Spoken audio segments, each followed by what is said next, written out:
Hello, it's me again. You're probably getting sick of me now. So, as promised, I am doing my second part of my 31 Days of Godless, and I am mortified and a little sick inside from most of the stuff I'm reading. Okay, so what I'm going to do is I'm going to go through them by my laptop because there's buttloads of them, as you can imagine. So far I've gone through about 6 of them, so I'm on number 6 at the moment, I think, actually, which is Ashmore. Eric Ashmore. Yeah, Eric Ashmore's Sawbound. But I'm working on that one right now. So first on my list was Ian Anderson, Dani. Aside from the horror of my name being spelt a very, very wrong way, because unfortunately there are many ways to spell Natalie and some of them involve a H. So my review was, Daddy was not what I expected. This is not the kind of story that makes you trust kids. That is very true. By the end of the story, even I started looking at my niece a very different way. So it was a brilliant read. The setup is amazingly described. It is. You get the atmosphere the moment that you start the story. And as you go on through the story, you start to wonder if this is a simple case of a kidnapping. Definitely makes me look at Calendar Woods a very different way. Definitely won't be visiting them anytime soon, I'll tell you that for bloody certain. But it also makes me very aware that this writer knows what he's doing as far as building up to a twist is concerned. Because I thought that we were walking into a serial killer style story. Very much not what I expected at the very end. Yes, definitely a good read for me. Very much enjoyed that one. And then it was Unclean Verses. Cantos 1 and 2, John Baltisberger. I'm sorry, dude, if I'm saying your name wrong. So, this one messed up on so many levels. There are so many books that you go, oh yeah, I can deal with this. But this one, I pretty much am certain that it should go to a cesspool in hell. So it's one of those moments, like I said in the review, where you feel like you're being tested as a reader on how far the writer can go before you go, fuck this, and put the book down. Nah, joke's on you, John. I continued the book and now I feel like a horrible person. So I continued on with that story. It's gruesome as shit, not gonna lie. Definitely not what I expected. You'd have thought that I would have cottoned on that this was in poetry form, but no, it took me a bit before I cottoned on, hence why it's probably called Unclean Verse. So we follow a character called Robert, who is a vile, disgusting piece of human waste and skin. And he does some pretty debaucherous things that make me question humanity as a whole, and all so that he can reach status of becoming a demon of hell. I'm pretty sure he reached that status because by the end of the story, I was physically sick by the amount of stuff he did, which most of it was to his own family and children. So, yeah, John, you mortified me on a beautiful level of, yeah, I kind of also wanted to kind of figure out what was going on with him. As in, I wanted to know the backstory of Robert, what made him such a debaucherous motherfucker, and also kind of curious to see how he became this person, essentially. Well, he's a lack of a word person. He's not really a person, in my opinion, for what he does to his family, especially what he does to his 2 kids. It's like, Anyway, it did make me question the backstory of the character, which made me look into the character as a whole. So if there is a continuation to giving you a bit more backstory on this guy, I'd kind of be interested to know what made him such a fucked up human being. But I think that's just, the way I work in my brain.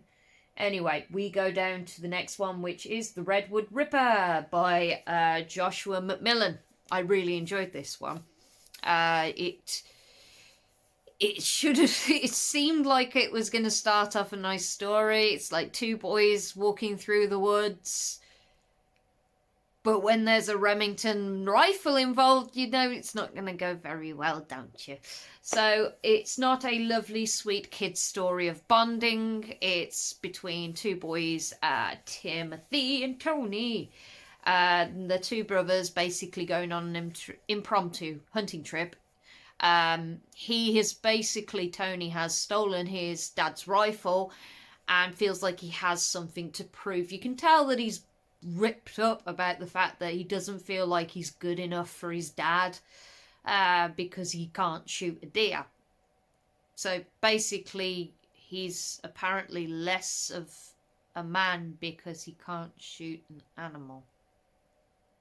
Yeah, so anyway, we follow the two boys as they venture into the woods. The idea is that Tony wants to kind of give himself a bit of closure by the sounds of things by killing something and at least proving to his father that he's capable of it and maybe making him proud of him. There's a lot of deep-seated kind of daddy issues there. Yeah, daddy. Anyway, he decides, for fuck knows unknown reason, like, to leave his little brother Tim with the rifle after telling his little brother about a horrible monster that lives in the woods called the Ripper of Redwood. Redwood Ripper even. And yeah, so what did he expect would happen leaving a fully loaded Remington with a little boy who's shit scared because his big brother has just told him about this monster that eats little kids when they're on their own? So as you can imagine, little kid, add rifle, ends badly. But you're not going to expect the ending, because I didn't expect the ending either. And it does tie in beautifully well. And it's just wonderfully described. The atmosphere, the intensity of the story. It's definitely one that I would love to read more from Joshua. He definitely pulled me in instantly. And I definitely feel like there's more from this author to be experienced. So I'm definitely going to give him a go. Then we moved on to one that I bought purely for the purely for the title. It's called Steph and Tucker, Book 3, The Flowering Penises. I have still no idea what the shit is going on. No idea whatsoever. I know about two things in this story, which is penis jizz is very good for memory loss, and that it's really not a good substitute for beard wax. That ice zombies are very hard to get rid of, even in the desert. And I also learnt that you shouldn't go into the brain of your gay lover in case you see him with various versions of his wife in very damning situations, basically. I'm not going to give too much away. All I can tell you is there's a lot of there's a lot of cock sucking, and there is a lot of anal sex, and there is a lot of sex in great detail, and a lot of really LSD trippy shit going on in there. And I think I'm going to have to reread it again just so that I can rejiggle my brain a little bit. It really does feel like a fucked up acid trip full of fuckery. That's literally the best way to describe it. I'm then in the middle of Sawbones by Eric Ashmore, and it follows a man called Edward Smalls discussing a proposition with a known a guy who's known for his family dealing in drugs. But this proposition doesn't involve drugs. It ultimately involves something far more sinister, where Edward is being offered a job in making himself a star of a snuff movie. So already I am halfway through it and I'm going, I think we're getting to the kidnapping scene where he's picking his victim, and I'm already going, eee. But the description is incredibly vivid. I love that you get a piece of the character from the dialogue. You get an idea that this guy does not give two shits. He is pretty much up for any experience, no matter how debaucherous and bad it may be. And I've already got the other 3 books in the series, so I'm looking forward to seeing more of Edward and getting more of an idea for his character. So definitely enjoying that one at the moment.